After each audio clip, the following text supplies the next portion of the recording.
Hi there. This is Bob from Lionel O-Gauge Bob's.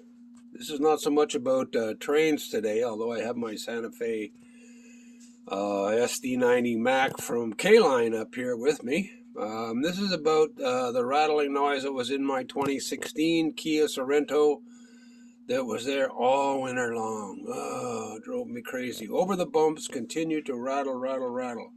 Couldn't understand what it was. I thought it was bad brakes, maybe a cracked brake shoe, or I thought it maybe had been the liners that are in the fenders and tightened them all up last fall. So I've had this since last fall and kept getting worse and worse. It started on the left side and progressed all the way across the front, and then it was both sides. So finally, this spring, I was able to get to the front and have a look, see what it was.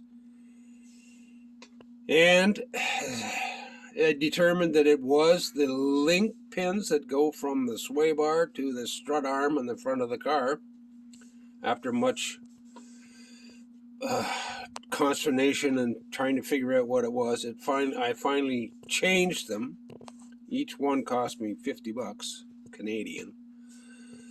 But what really makes it show is I took the rubbers off the ends of the links once I took them out, and you can see that the link is the ball joint in there is rusted.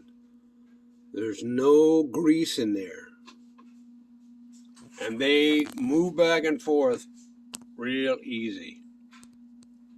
You can see that. That's not the way they should be. And when the car hits a bump, they jump up and down real quick and rattle.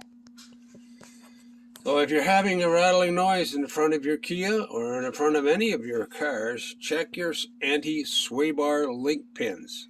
They could very well be the cause of that rattling noise. There's two in the front and there's two in the back on the sway bar in the back. They're not too difficult to change, just a couple of nuts and bolts.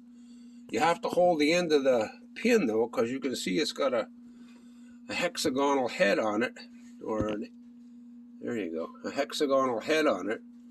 So you have to put a wrench around that to be able to turn the nut off. So if you're just turning it, it will rotate by itself. It'll rotate very easily.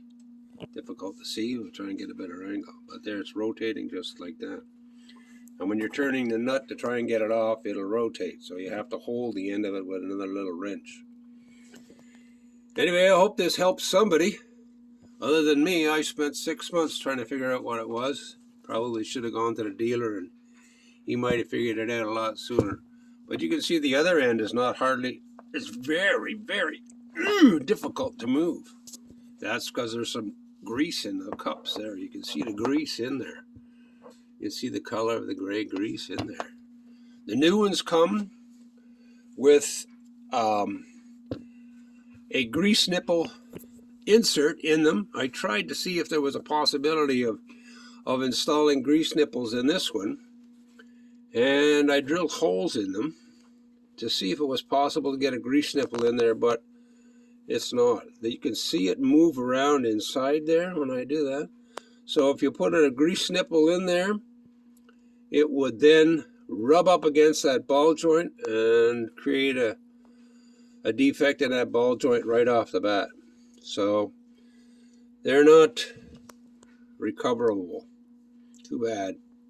Anyway, just hope that helps somebody. Hey, take care. Thank you. Thanks for watching. Bye.